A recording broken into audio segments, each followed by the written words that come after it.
이 시간 함께 나누실 하나님의 말씀은 시편 34편 1절서부터 7절까지 말씀입니다. 구약성경 826페이지에는 시편 34편 1절서부터 7절까지의 말씀을 다 함께 봉독하시겠습니다. 내가 여호와를 항상 송축하며 내 입술로 항상 주를 찬송하리이다. 내 영혼이 여호와를 자랑하리니 공고한 자들이 이를 듣고 기뻐하리로다. 나와 함께 여호와를 광대하시다 하며 함께 그의 이름을 높이세. 내가 여호와께 간구하매 내게 응답하시고 내 모든 두려움에서 나를 건지셨도다. 그들이 주를 앙망하고 광채를 내었으니 그들의 얼굴은 부끄럽지 아니하리로다. 이 공고한 자가 부르짖음에 여호와께서 들으시고 그의 모든 환난에서 구원하셨도다. 여호와의 천사가 주를 경외하는 자를 둘러 진치고 그들을 건지시는도다. 아멘.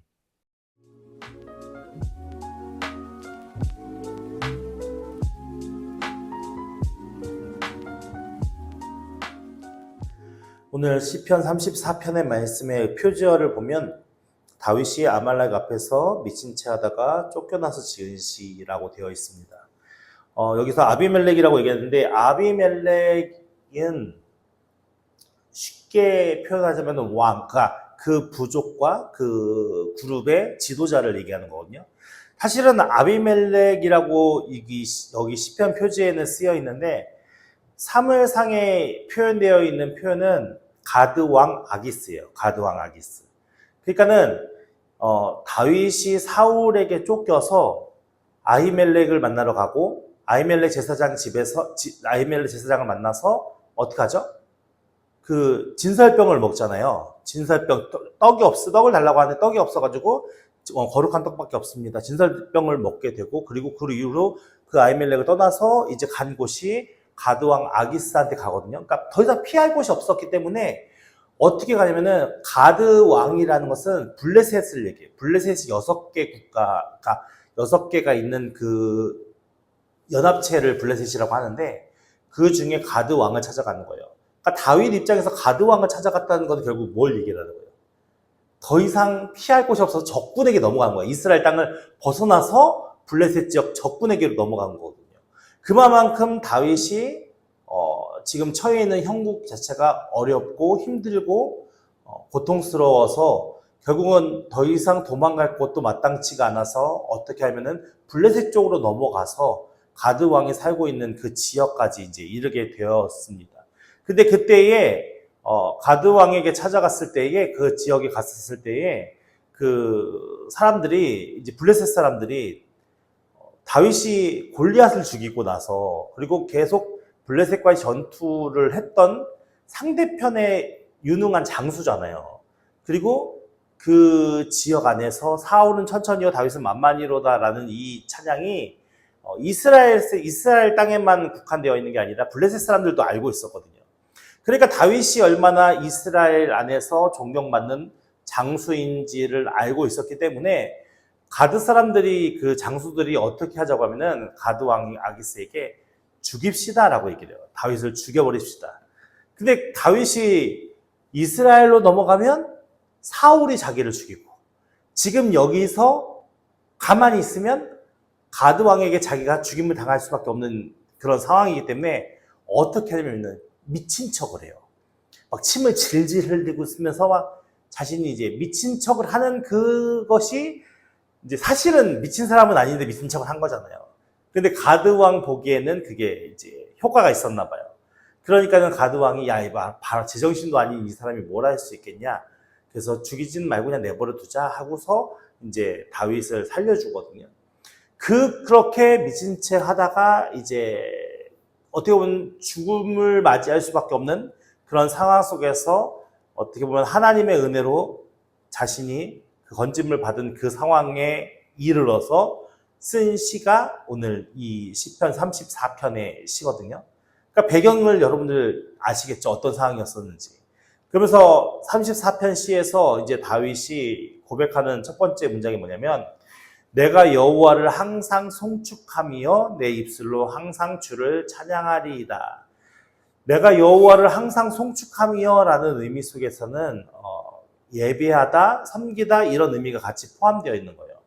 그러니까는 나는 다윗이 지금 선언하고 고백하기를 뭐냐면 나는 항상 여호와 하나님만을 예배하고 찬양할 것이다 라고 지금 고백하고 있는 말씀이잖아요. 근데 그러면서 내 입술로 항상 주를 찬양하겠다라고 고백하는 그 고백의 근거가 무엇이냐면 2절 말씀에 내 영혼이 여호와를 자랑하리니 공고한 자들이 이를 듣고 기뻐하리로다 라고 말씀하고 있거든요. 그러니까 이 말씀이 뭐예요? 공고한 자들이 어떤 자인지, 내 영혼이 여호와를 막 자랑할 것인데 지금 공고한 자들이 이를 듣고 함께 기뻐하겠다라는 말씀이잖아요. 그럼 공고한 자가 어떤 자냐? 고통과 아픔으로 인해서 비참한 상태에 놓인 사람들을 얘기하는 거예요. 그러니까 이렇게 고통과 아픔으로 인해서 비참한 상태에 놓인 사람들이 아주 절망적인 삶을 살겠죠. 절망적인 삶을 살면서도 그들이 생명을 놓지 않고 버티는 그런 과정 속에 무엇을 원할까요? 이 곤고함과 고통을 건져줄 사람을 원할 거예요. 누군가의 도움을 원할 거 아니에요. 그러니까 이들에게는 간절히 바라는 한 가지, 이 모든 상황을 이겨낼 수 있는 어떠한 구원자라든가 어떠한 상황의 변화라든가 이런 것을 간절히 바라는 자들이었을 거란 말이죠. 그러니까 지금 다윗이 내가 여호와를 자랑할 것이다 라는 이 자랑의 근거는 뭐죠, 결국? 근데 지금 죽임을 당할 수 있는 환경 속에서 하나님께서 건져주셨어요. 본인이 미친 채 해서 그 상황이 임기응변식으로 넘어갔지만 하나님께서 그 가운데 다윗을 보호하지 않으셨다면 적국에 가서 지금 상대편 국가의 가장 유능한 장수가 우리나라에 와서 지금 눈앞에 있는데 죽여버리면 끝나는 나중에 화근을 없앨 수 있는 거잖아요. 지금 당장 죽여버리면. 그럼에도 불구하고 그가 미친 채 하는 것을 그냥 봐줘서 넘어가는 그런 과정 속에서 다윗이 하나님의 돌보심과 하나님의 은혜 가운데 내가 구원을 받았다. 그것이 너무나도 감사해서 나는 하나님만을 찬양하고 하나님만을 예배할 것이다. 그리고 내 영혼이 하나님만을 자랑할 것이다. 라고 얘기하는데 그 모든 것에 같이 함께 기뻐할 수 있는 자들이 어떤 자냐? 곤고한 자들이라는 거예요. 그러니까 지금 다윗과 곤고한 자들의 공통점은 무엇입니까? 누군가의 도움이 절실히 필요한 거죠. 누군가의 도움이 절실히 필요해서 간절히 찾았던 자라는 거예요. 그러니까는 하나님이 우리 인생들 가운데 찾아오셔서 구원의 은혜를 주시는데 과거나 아주 먼 과거나 지금 현재에 이르는 오늘이나 마찬가지로 공통되게 주시는 어떤 자들을 찾냐? 간절히 누군가의 도움이 필요한 자들을 찾는다는 거예요. 예수님께서 이 세상에 와셔서 공생생활을 하시면서 하나님의 이적과 기적을 행하시고 복음을 전파하실 때에 그때에 예수님 앞에 나왔던 무리들이 어떤 자들이죠? 잘 사는 자들이었나요? 부족함이 없는 자들이었나요? 아니면 떵떵거리면서 사는 사람들이었나요? 아니요. 다 고통과 아픔 속에서 비참한 상황에 놓여있던 자들이었어요. 그렇게 누군가의 도움이 간절히 필요해서 그 도움을 간절히 바랬던 자들에게 예수님께서 그들 가운데 가셔서 도와주시고 질병을 낫게 하시고 많은 이적과 기적을 행하셨어요. 근데 그 예수님 이전에 벌써 다윗 시대에 다윗이 고백하는 것이 무엇입니까? 내가 이렇게 간절히 주님을 찾을 때에 고통과 아픔 가운데 하나님의 도움을 간절히 바라는 그 시간에 하나님께서는 내게 찾아오셔서 은혜를 베풀어 주시고 구원의 은혜로 붙들어 주셨다는 거죠. 근데 그것이 다윗 혼자만의 고백이 아니라 그렇게 공고한 자들과 함께 기뻐할 수 있다는 거예요. 그러면 그렇게 하나님의 도우심과 하나님의 은혜를 간절히 찾는 자들이 있었다라는 것을 말씀하는 것이죠. 오늘 이 시대에도 내가 내 힘으로, 내 능력으로 나의 모든 삶을 잘 이끌어가게 수 있다라고 고백하는 사람들에게 하나님이 필요할까요? 아니, 그런 사람들에게 하나님이 필요 없습니다. 오늘 이 시대에도 하나님, 제가 너무 연약하고 부족합니다. 제가 이렇게 고통과 아픔 가운데 있으니 하나님을 구원해 주세요라고 간절히 주를 찾는 자들에게 하나님께서 찾아와 주시고 하나님께서 응답하시고 하나님께서 역사하시고 놀라운 은혜와 사랑으로 그들을 붙드시는 겁니다. 그렇게 다윗과 함께 기뻐하는 공고한 자라가 있었던 것이고 34절 3절 말씀 보면 나와 함께 여호와를 광대하시다 하며 함께 그의 이름을 높이세라고 얘기합니다. 그러니까 다윗이 혼자만의 그 하나님을 찬양하고 하나님을 기뻐하는 것이 아니라 나와 함께 어떻게 한다고요? 여호와는 어떤 하나님이시라고요? 광대하시다고요. 그 하나님의 크기와 일하심과 그 넓이와 그 모든 것들을 헤아릴 수 없을 만큼 크신 분이 하나님이시니까 그 하나님의 이름이라는 것은 이 당시에 하나님께서 자신의 이름을 사람들에게 계시해 주셨을 때에 그 계시된 이름을 통해서 무엇을 할 수 있냐? 하나님이 어떤 하나님이고 어떤 성품이 가지신 분이고 어떤 속성과 어떤 일들을 하시는 분인지를 아주 단편적으로 이름을 통해서 계시하시는 거예요. 그러니까 여기서 함께 그의 이름을 높이세라는 것은 결국 무엇입니까? 전 하나님에 대한 것을 깨달아 알아서 그 하나님의 이름이 그분이 가진 인격과 성품과 그 모든 하시는 일들에 대한 모든 것들을 함께 찬양하고 높이자라는 다윗의 어떤 의지를 담은 표현이겠죠. 그러니까 지금 지금 다윗의 상황을 보세요. 다윗의 상황은 좋아진 게 별로 없어요. 나아진 게 별로 없어요. 방금 전에 죽을 위기에서 벗어나는 것 뿐이에요. 그 상황 속에서 지은 시의 내용 속에 보면은 모든 문제가 다 해결된 것 같잖아요. 모든 것이 다 없어진 것 같잖아요. 근데 그 이유에 대해서 이제 뒤에 나오는데 4절 말씀에 보면 내가 여호와께 간구하며 내게 응답하시고 내 모든 두려움에서 나를 건지셨도다. 그러니까 다윗은 죽음을 당할 수밖에 없는 그런 환경과 처지에서 어떤 마음이 있었다는 겁니까? 기쁜 마음이 있었습니까? 즐거운 마음이 있었습니까? 아니요, 그 고통으로 인한 두려운 마음이 가득 찼다는 거예요. 내가 두려운 마음이 가득 찼는데 그 두려움이 가득 찬 그 속에서 내가 여호와 하나님께 간구했더니 하나님께서 내게 응답하시고 나를 건지셨다라고 얘기하면서 5절 말씀에 그들이 주를 앙망하고 광채를 내었으니 그들의 얼굴은 부끄럽지 아니하리로다. 그러니까 자기와 같은 공고한 자들의 마음은 어떨까요? 마음이 기쁠까요? 즐거울까요? 어두운 마음일 거예요, 정말. 정말 소망이 없고 빛이 없는 그런 마음이었을 겁니다. 근데 그들이 주를 앙망하고 광채를 내었다라고 표현하고 있어요. 그럼 이 광채는 무슨 광채를 얘기하겠습니까? 그렇게 소망이 없는 삶, 어떻게 보면 절망밖에 없는 그들의 삶 속에 주를 앙망했으니까 주님 찾아오셨겠습니까? 찾아오셨겠습니까? 당연히 찾아오는 거죠. 찾아오셨으니까 무엇이 비치죠? 하나님이 주시는 구원의 역사 속에 소망의 빛이 비치게 되고 소망의 빛이 비치면 어둠이 어떻게 되죠? 삶 속에 없어집니다. 빛이 없어야 어둠이 끼는 건데 빛이 있기 때문에 어둠은 자연스레 물러갈 수밖에 없는 거죠. 어둠이 물러가면 그 마음속에 빛이 가득 차게 되고 빛이 가득한 상태, 어둠이 가득한 상태의 얼굴과 빛이 가득한 상태의 얼굴이 똑같겠습니까? 그러니까 지금 이 얘기는 하나님이 주신 은혜의 빛이 가득한 심령 상태에서 나타나는 그 얼굴의 빛이 변화되어져서 이제는 희망과 소망을 품은 그 얼굴에 밝은 빛의 광채를 내었다라고 표현하는 겁니다. 그러니까 그 전에 그들이 살았던 삶들의 모습 속에서는 그들의 얼굴이 어떤 모습이었다는 겁니까? 부끄러운 모습이었어요. 나는 왜 이러지? 나는 왜 맨날 이렇게 살지? 나는 내세울 것도 없고 자랑할 것도 없고 나는 아무것도 아닌데 나는 정말 아무것도 할 수 없고 내게 도움을 준 사람도 아무도 없고 나는 이렇게 절망뿐인데 그들의 얼굴 모습이 어떻겠습니까? 부끄러운 모습일 수밖에 없죠. 내세울 게 아무것도 없으니까. 근데 지금은 어떤 모습이 됐다는 겁니까? 주 여호와 하나님을 앙망했더니 그 하나님께서 소망의 빛을 비춰주셨고 그 소망의 빛으로 그들의 마음속에 어둠이 물러가게 되었고 그러니까 그들의 마음이 더 이상 무엇이요? 나는 아무것도 없는 게 아닌데 결국 내 안에 누가 계시는 거예요? 예수 그리스도가 계시고 하나님이 계시다. 하나님의 성령께서 그들의 마음속에 임하시니 그들이 더 이상 부끄러운 모습으로 서 있는 것이 아니라 하나님이 주신 은혜를 따라서 기쁨과 소망이 넘치는 그런 은혜의 모습으로 서 있을 수 있다라는 것을 말씀하고 있는 것이죠. 그러니까 오늘 우리가 하나님을 앙망하고 그 하나님을 우리의 마음속에 어둠이 자리 잡고 우리의 얼굴에 광채가 나지 않고 우리가 부끄러운 자의 모습으로 사는 이유는 무엇이겠습니까? 우리의 마음속에 어둠으로 가득 찼기 때문이겠죠. 어둠으로 가득 찼다는 것은 내 마음에 무엇이 사라진 겁니까? 하나님의 빛이 사라진 것이죠. 하나님의 빛이 사라진 이유는 무엇입니까? 하나님이 떠나셨습니까? 아니요. 우리의 마음이 하나님을 밀어낸 거죠.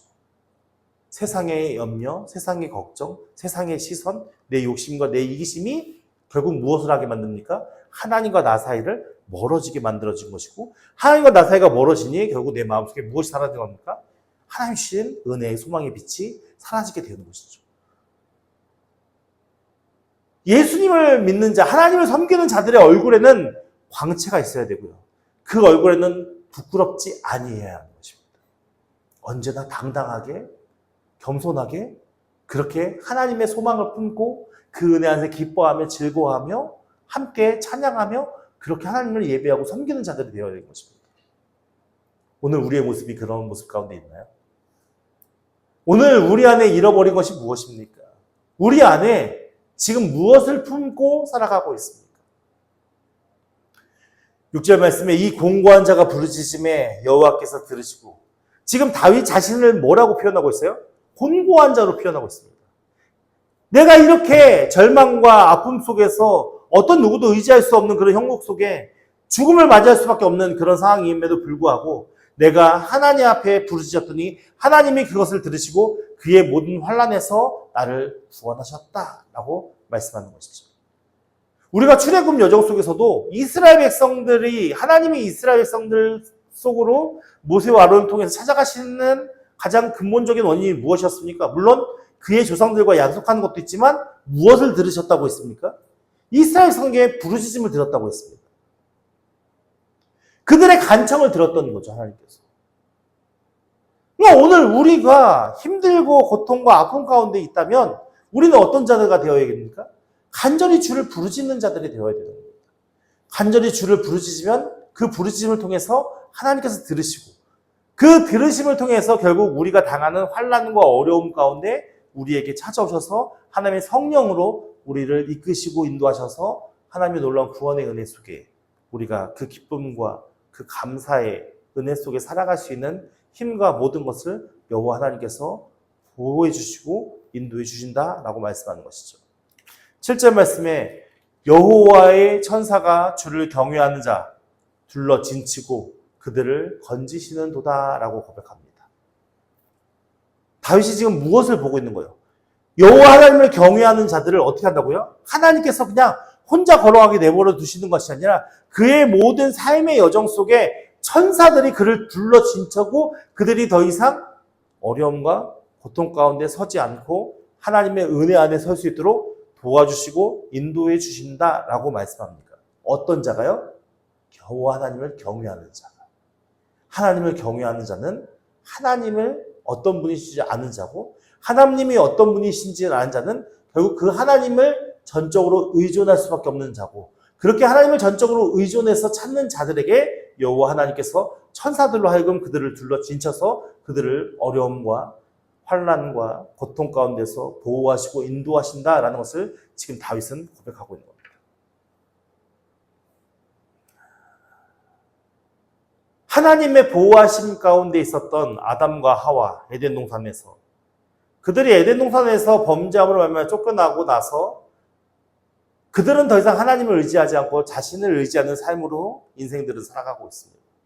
그 이후에 많은 사람들이 하나님의 도우심을 바라지 않고 각자 가진 능력으로 자신의 인생을 잘 경영해 보려고 살아가는 과정 속에 있습니다. 하나님은 그것을 죄라고 하십니다.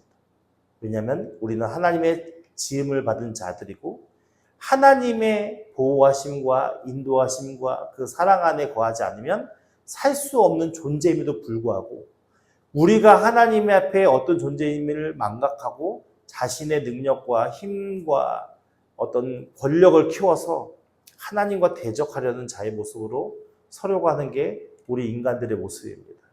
그럼에도 불구하고 그 하나님께서는 과거에나 현재나 그 하나님 앞에 곤고한 자들을 찾으시고 그 하나님의 필요를 느끼는 간절히 주를 찾는 자들을 통하여서 하나님의 일들을 해오셨고 그렇게 구원의 모든 일들을 이루셔서 결국 우리 가운데 예수 그리스도를 보내주셨고 그 예수 그리스도께서 십자가에 달려 죽으심으로 말미암아 오늘 우리에게 구원의 은혜가 열렸습니다. 결국 우리의 힘과 능력으로 우리가 살아갈 수 없다라고 인정하고 하나님과 예수님의 도우심이 아니면 우리는 정말 우리의 인생이 망했다라는 것을 깨닫는 자들이 하나님을 간절히 찾을 것이고 또 그렇게 곤고한 자들을 통하여서 하나님은 또 다르게 또 하나님의 은혜를 부어주시면서 그들로 하여금 하나님의 일들을 행하여 가실 것입니다. 오늘 우리는 어떤 믿음과 어떠한 마음과 어떤 기대로 하나님 앞에 살아가고 있습니까? 그냥 막연하게 하나님을 섬깁니다. 오늘도 막연하게 하나님 예배합니다. 오늘도 막연하게 하나님 나와 동행하시겠죠. 이런 믿음입니까? 아니면 정말 내 인생에 하나님이 아니면 우리는 가망이 없습니다라는 마음으로 주를 찾으며 살아가고 있습니까? 예수 그리스도의 복음의 능력이 우리에게 능력이 될 수 있는 것은 우리의 힘을 키우는 것이 아니라 그 예수 그리스도의 복음의 능력이 우리 안에 살아 숨쉬게 간절히 바라는 것입니다. 그렇게 하나님의 도우심을 바라지 않는 자들, 그들 가운데 어떻게 하나님의 능력이 나타날 수 있겠습니까? 나의 마음속에 하나님을 간절히 찾지 못하고 그 하나님의 도우심을 바라지 못하는, 그렇게 방해하는 것이 무엇인지를 살펴볼 수 있는 은혜가 되는 이 저녁이 되기를 소망합니다. 그리고 우리가 다시 한번 회복하길 소망합니다. 내가 얼마나 죄인이었고, 내가 얼마나 무지한 자였고, 내가 얼마나 하나님의 도우심이 없이는 살 수 없는 존재인지를 깨닫는 자들이 되기를 예수님의 이름으로 축원합니다.